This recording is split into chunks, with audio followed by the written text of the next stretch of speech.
Okay, gagawa po tayo ngayon ng Coral 12. Ayan po ang mga ingredients: flour, olive oil, parmesan, and water.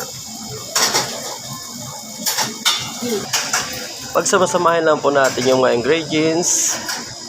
Ayan, water, parmesan,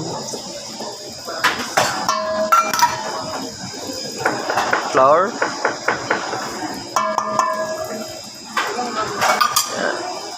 and olive oil.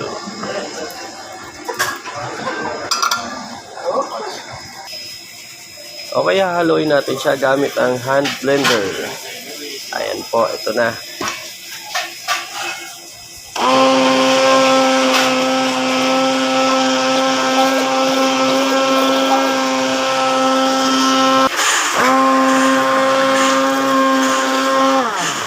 Ayan, nahalo ng mabuti.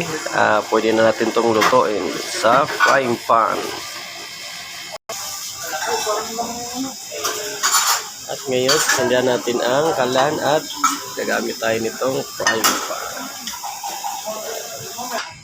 Okay, salang na natin ang Coral 12.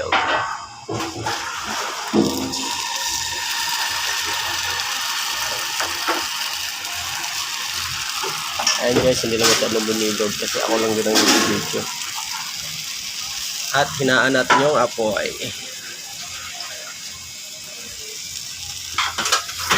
Ayan na po ang Coral 12 na luto na. Pwede na siyang gamitin. At ito nga po guys. Ito na po siya. Ginagamit po ito sa mga design or decorate sa mga pagkain. Ito na po ang ating Coral 12.